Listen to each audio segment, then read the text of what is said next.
Even if you're trying to do certain things like get a new phone, or if you're trying to get a new laptop and you don't have the money right now, you're able to use your credit for these things. Why would someone give you a new phone or give you a new laptop if I don't know that you can pay it back? Or if it's proven that you are probably not gonna pay it back?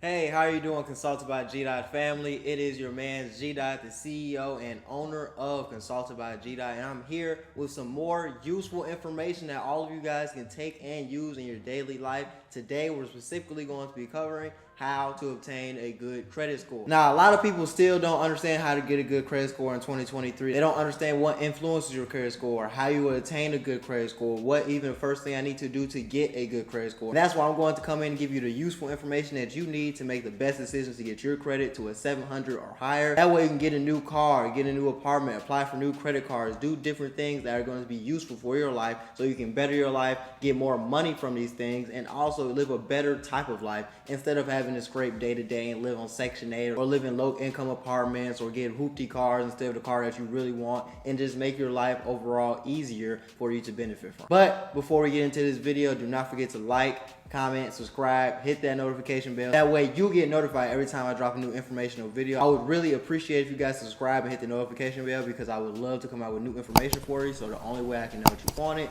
is if you like and subscribe. Now also, don't forget to follow me on Instagram, Consulted by G Dot, and do not forget if you would also like more information that is more detailed, in-depth, and step-by-step, teaching you everything about credit, teaching you everything about drop shipping, teaching you everything about YouTube, and etc. Do not forget to sign up for my membership, which will be in the description below. That way you can get more in-depth tutorials on everything and more information given to you. But without further ado, you guys came here for credit, so let's go ahead and get into the credit and how we can actually benefit and grow our credit score. The first thing that you need to do is have a rotation of credit cards that you use. You cannot only use one credit card. You need to have multiple lines of credit that people see that you pay back consistently over time. So if I have one line of credit, that's going to be helpful, but it's going to be hard to establish a rapport with this credit card company, or it's hard to establish a rapport with your credit of them understanding that, hey, I actually pay my things back on time. Hey, I actually know what I'm doing. I don't overuse my credit card. I don't spend money on dumb things. I actually use it for things that can help me or my business, and it lets them understand, okay, he actually is going to pay things back. It helps build your credit score faster as well, because think about it like this. In terms of, I use Airbnb, but I only have one rental property, I'm not going to make as much money as if I had 3 rental properties.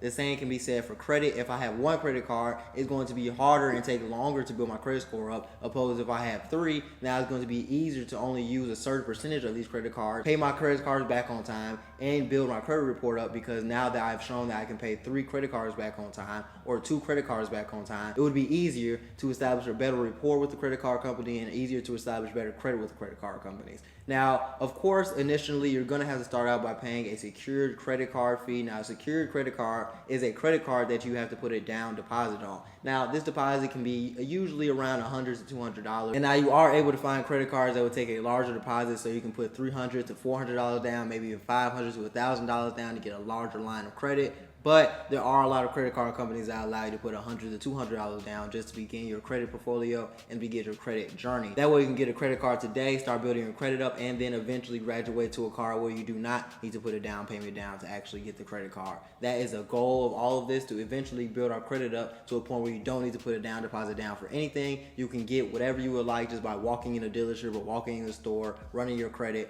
and they will know based off of your credit that you are a trustworthy person. They can trust you with this car, this house, this loan, whatever you are particularly looking for within the market that day. The second thing that is going to have a huge effect on your credit score and is going to help build your credit score more than anything is going to be paying on time. If you do pay on time, it establishes with your credit card company that you are diligent, you are responsible, that you are someone that is trustworthy and worthy of being given a higher credit score, or worthy of being getting a higher credit limit. It proves to these credit card companies that, hey, he understands that you have to pay things back. You cannot wait until you feel like paying something back. It shows that you understand business. It shows that you understand how to conduct yourself as an adult, because honestly, all a credit score is just a rating for an adult. A credit score pretty much shows someone how much they can trust you. So if you have a higher credit score, that's how much I can trust you. If you have a lower credit score, that's how much I can't trust you. So it's a very good determining factor in a lot of things in your life, even outside of having a car or a house, even if you're trying to do certain things like get a new phone, or if you're trying to get a new laptop and you don't have the money right now, you're able to use your credit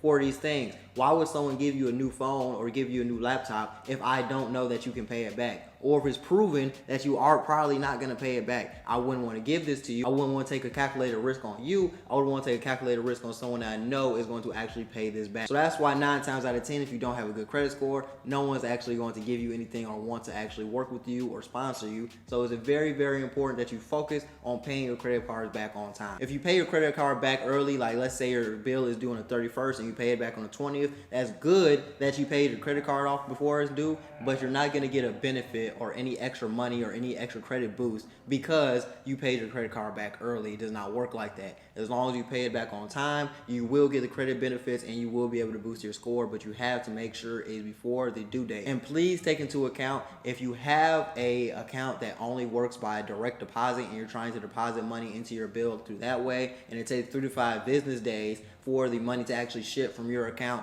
to the credit card, understand that if you pay or you initiate the transfer on the day of its being due, you would technically be paying your card off late because the money did not transfer until 3 to 5 days later. So please always remember that you have to pay your credit card a few days early if you're going to take 3 to 5 business days to transfer your money over, so your money can be transferred over and your bill can actually be paid on time and it's not technically late. Because if you initiate the transfer on the day that it is due, the money will not get there until 3 to 5 days later, and that will count as a late payment. And the last thing you need to do to get a very good credit score is to not go over 30% utilization when you are actually using your credit cards. Now, what I mean by this is, if you have a $100 credit card, you do not want to go over $30. You don't want to do this because once you go over 30% utilization, credit cards start to think that you need them. Credit cards start to think that you aren't responsible. I'm not sure why they made it at 30%, but that is the industry standard for once you go over 30%, then it becomes a small issue on why are you using so much credit? Why do you need all this credit? Do you not have your finances intact? Do you not understand how to manage your money?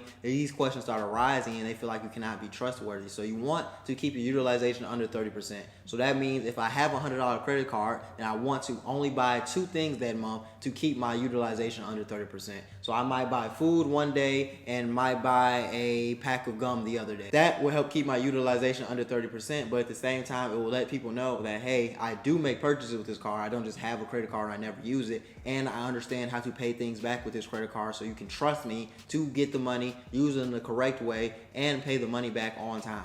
So if you're able to keep your credit card utilization under 30%, it will play a great role in benefiting you and making your credit score go up, but you need to keep it under 30%. And if you do go over 30%, it is very important that you pay your card off so it is under 30% as soon as possible, as soon as you go over 30%, so you can build a better rapport with your credit card company. And that's the end of the video, guys. I hope you have learned a lot of useful information in this video that can be helpful and useful on your way to getting a 700 plus credit card score. And if you need any more information, do not forget that I have an entire membership where I teach people how to get their credit to a 700, how to do drop shipping, how to actually make money from drop shipping and pick the right niche and pick the right product, how to do YouTube, and where I teach you how to make money with or without being monetized on YouTube, where you can make hundreds to thousands of dollars through this method, and also how to do stock options, crypto, stock investing, the difference between assets and liabilities, and many more things. So if you would like an in-depth tutorial or in-depth membership for any of these things, please sign up for the membership below to get more details. But that's the end of this video. I hope to catch you guys on the next video, and I will see you on the next time I have some more useful information for you.